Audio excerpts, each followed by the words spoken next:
खुशहाल परिवार था। 37 साल के मिस्टर मेहरा, 32 साल की उनकी पत्नी और 2 छोटे छोटे बड़े प्यारे से बच्चे।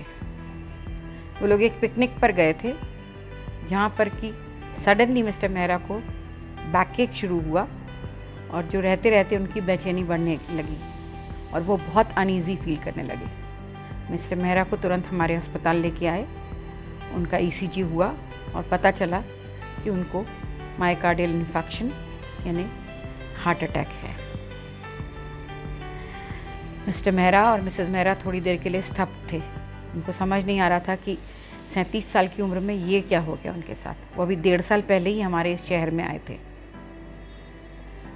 स्टाइलिश, सुंदर, रिफाइंड मिसेस मेहरा घबराई सी, कुछ स्तब्ध सी,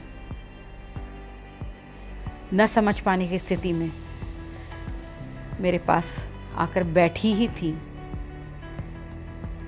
और मुझसे कुछ कहना चाह रही थी। उतने में मैंने ही उनसे प्रश्न किया कि अभी आप कुछ एडवांस जमा कर पाएंगी। मिसेस मेहरा ने बताया कि वो लोग अभी इसी शहर में आए हैं। मैंने कहा ठीक है, आप चिंता मत करिए, आप सिर्फ ये जो फॉर्म, कंसेंट फॉर्म जो मैं दे रही हूँ उस पर साइन करिए। मिसेस मेहरा ने बिना पढ़े उस फॉर्म को साइन कर दिया। मिस्टर मेहरा को हम एंजियोग्राम के लिए कैथ लैब में ले गए। मैंने मिसेस मेहरा को ढाढ़स बनाया और कहा कि पहले अपने दोनों बच्चों को अपनी किसी सहेली के पास छोड़ दीजिए। ये दोनों बच्चों का अस्पताल में इस तरह रहना ठीक नहीं है। बेचारे घबराए हुए हैं। आश्चर्य हुआ। मिसेस मेहरा ने कहा कि उनका ऐसा कोई दोस्त इस शहर में नहीं है जिनके पास वो अपने इन दोनों बच्चों को छोड़ सके। मुझे लगा पराए शहर में दोस्तों की अहमियत शायद हमें ऐसे मौक़ों पर ही समझ में आती है। उसके बाद धीरे धीरे मैंने मिस्टर मेहरा की हिस्ट्री लेना शुरू करी। क्या वो डायबिटिक हैं? मिसेस मेहरा ने कहा उन्हें नहीं पता। मैंने पूछा क्या उनको ब्लड प्रेशर है? क्या वो कोई दवाई लेते हैं? खुशहाल परिवार की मिसेस मेहरा ने मुझे बताया कि उनको नहीं पता कि उनके पति कुछ तो दवाई लेते हैं, पर मैंने कभी ध्यान नहीं दिया कि वो क्या लेते हैं। मैंने थोड़ी सी आह भरी और आगे उनसे पूछा कि क्या आपके पास कोई इंश्योरेंस पॉलिसी है जिससे कि हम आगे आपकी कार्यवाही कर सकें। मिसेस मेहरा उससे भी अनजान थी। दुख तब हुआ जब मिसेस मेहरा को कुछ भी नहीं पता था कि उनके पति के पास मॉनेटरी क्या क्या बेनिफिट्स अवेलेबल हैं। न मिसेस मेहरा को ये पता था कि उनकी फैमिली हिस्ट्री में उनके पिताजी, उनकी माताजी को कोई बीमारी है या नहीं है। बस ज़िंदगी जिए जा रहे थे। और तब मुझे लगा एक्चुअल कंपेनियनशिप क्या होती है।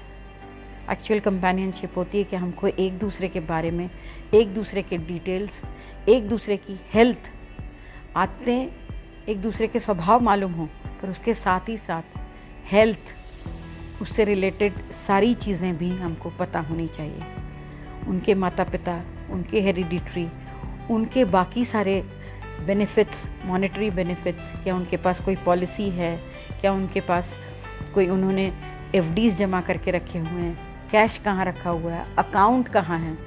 मिसेस मेहरा इन सब से अनभिज्ञ थी। उनको कुछ भी नहीं पता था। पढ़ी लिखी मिसेस मेहरा को उस दिन अपनी ज़िंदगी का शायद बहुत ही अजीब सा, बहुत ही विस्मयकारी अनुभव हुआ। और साथ ही साथ मुझे भी कि एक पढ़ी लिखी महिला ऐसी भी हो सकती है जिसको अपने पति के बारे में कुछ भी जानकारी नहीं थी। हम बस मस्ती, मौज, मज़ा, इसी में ज़िंदगी जिए जाते हैं, सोचते ही नहीं हैं कि इमरजेंसी ऐसी भी हो सकती है। और उस दिन मुझे लगा कि मुझे अपनी सारी दोस्तों को ये ज़रूर कहना है कि अपने पति की सारी जानकारी अपने पास रखें और अपनी सारी जानकारी अपने पति को ज़रूर दें। इसे ही शायद कंपेनियनशिप कहते हैं, इसे ही शायद हम को एग्जिस्टेंस कहते हैं, कोहिबिशन कहते हैं। क्योंकि जब तक हम एक दूसरे को इस तरह नहीं जानेंगे, ज़िंदगी की उन मुसीबतों से हम कभी भी सामना नहीं कर पाएंगे। कल क्या होगा हमको भी नहीं पता। मिसेस मेहरा ने उस दिन जाकर अपना सारा सामान खंगाला। दूसरे दिन आकर मेरा हाथ पकड़कर मुझसे बोली, yesterday was the most teaching day for me I learned a lot yesterday.